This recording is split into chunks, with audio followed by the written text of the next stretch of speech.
nommer le président de la République et l'ECAM ne donne pas, ne publie pas pour nous, les électeurs. Il n'y a pas que le MRC. Le MRC mène ce combat pour nous tous. On ne publie pas la liste alors que c'est une obligation légale. Qui se met au-dessus de la loi comme ça? Qui se met au-dessus du pouvoir souverain du peuple là comme ça? C'est très grave. Insupportable. On ne peut pas l'accepter. Inacceptable. Irrecevable.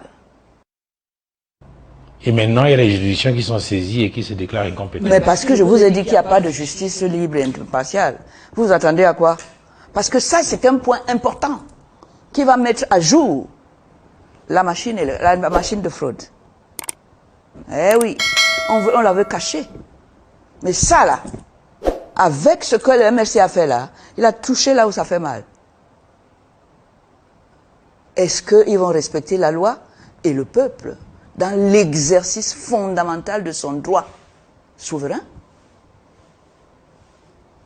Ou ils vont, pour cacher la machine, continuer à faire? Ça peut provoquer une déflagration. Le peuple peut dire non, parce que là, il s'attaque directement au pouvoir du peuple. Les propos de Maître Ali Sencom soulèvent des interrogations fondamentales sur l'état du processus électoral au Cameroun et sur la souveraineté du peuple dans l'exercice de ses droits démocratiques. En insistant sur le refus d'Elecam de publier la liste électorale nationale, elle met en évidence une situation qui, selon elle, place cet organe au-dessus de la volonté populaire et en contradiction avec la légalité républicaine. À travers cette analyse critique et approfondie, il s'agit d'examiner non seulement les implications juridiques et politiques de cette affirmation, mais aussi d'inscrire cette question dans une réflexion plus large sur la démocratie camerounaise, la légitimité des institutions et les risques d'un affaiblissement du lien de confiance entre le peuple et ses dirigeants. La démocratie repose sur un principe fondamental, le peuple est souverain. Cette souveraineté ne peut s'exprimer que par des mécanismes transparents et inclusifs permettant à chaque citoyen d'exercer son droit de vote en toute liberté et en toute connaissance de cause. Or, dans le cadre d'un processus électoral, la liste électorale nationale constitue un élément clé de cette transparence. Sa publication permet aux électeurs de vérifier leur inscription, de contester d'éventuelles irrégularités et d'avoir la garantie que le scrutin ne sera pas entaché par des fraudes ou des manipulations. Le refus d'Elecam de publier cette liste, s'il est avéré, pose donc un problème majeur. Maître Ali Sencom affirme que cette rétention d'informations met en péril la souveraineté du peuple et constitue une forme de déni de démocratie. Un tel constat amène à interroger les motivations de cette non-publication. Est-ce une simple négligence administrative ou une volonté délibérée d'opacifier le processus électoral? Cette question revêt une importance cruciale, car elle touche directement à la crédibilité du système électoral camerounais et à la confiance que le peuple peut accorder à ses institutions. Le Mouvement pour la Renaissance du Cameroun, MRC, parti d'opposition, semble avoir porté cette problématique sur la place publique en dénonçant ce qu'il perçoit comme une entrave aux droits des électeurs.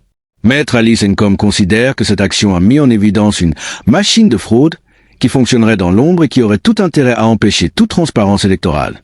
Cette accusation rejoint une critique récurrente faite au système électoral camerounais, souvent accusé de favoriser le parti au pouvoir à travers des mécanismes de contrôle institutionnel et des pratiques opaques. Dans une démocratie normale, la justice serait l'instance à même de trancher un tel différend. Or, un autre point soulevé par Maître Ali Sencom est le fait que les juridictions saisies sur cette question se sont déclarées incompétentes. Cette situation alimente encore davantage le soupçon d'un verrouillage institutionnel empêchant toute contestation du statu quo électoral.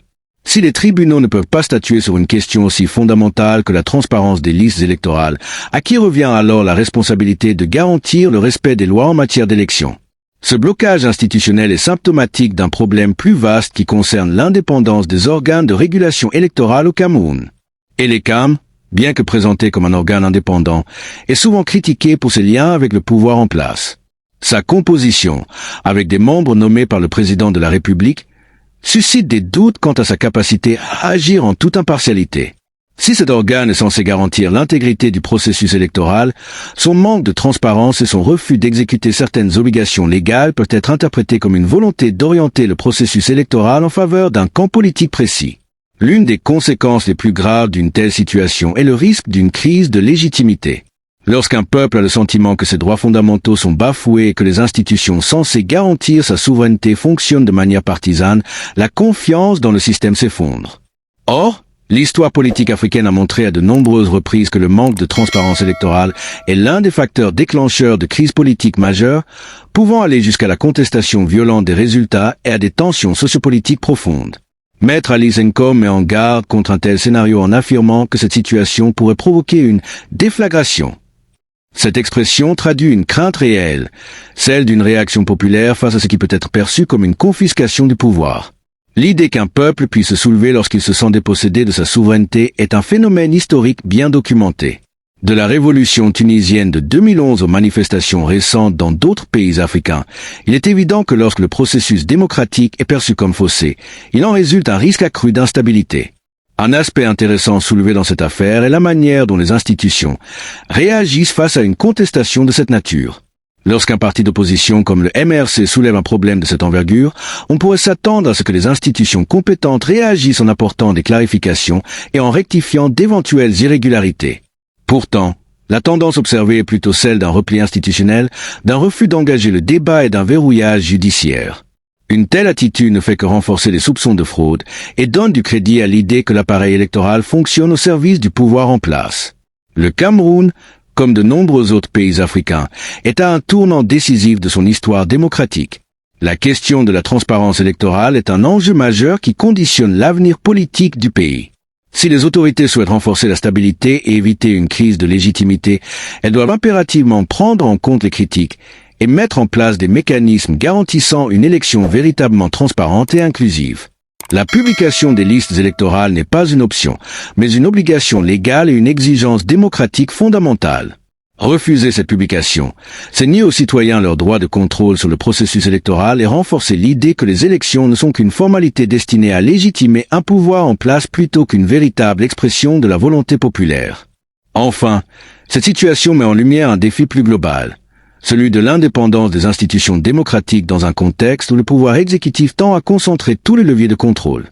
Pour garantir un avenir démocratique au Cameroun, il est essentiel de réformer en profondeur le système électoral, d'assurer une séparation claire entre les organes de gestion des élections et le pouvoir politique, et de renforcer l'état de droit pour permettre une justice impartiale et accessible à tous.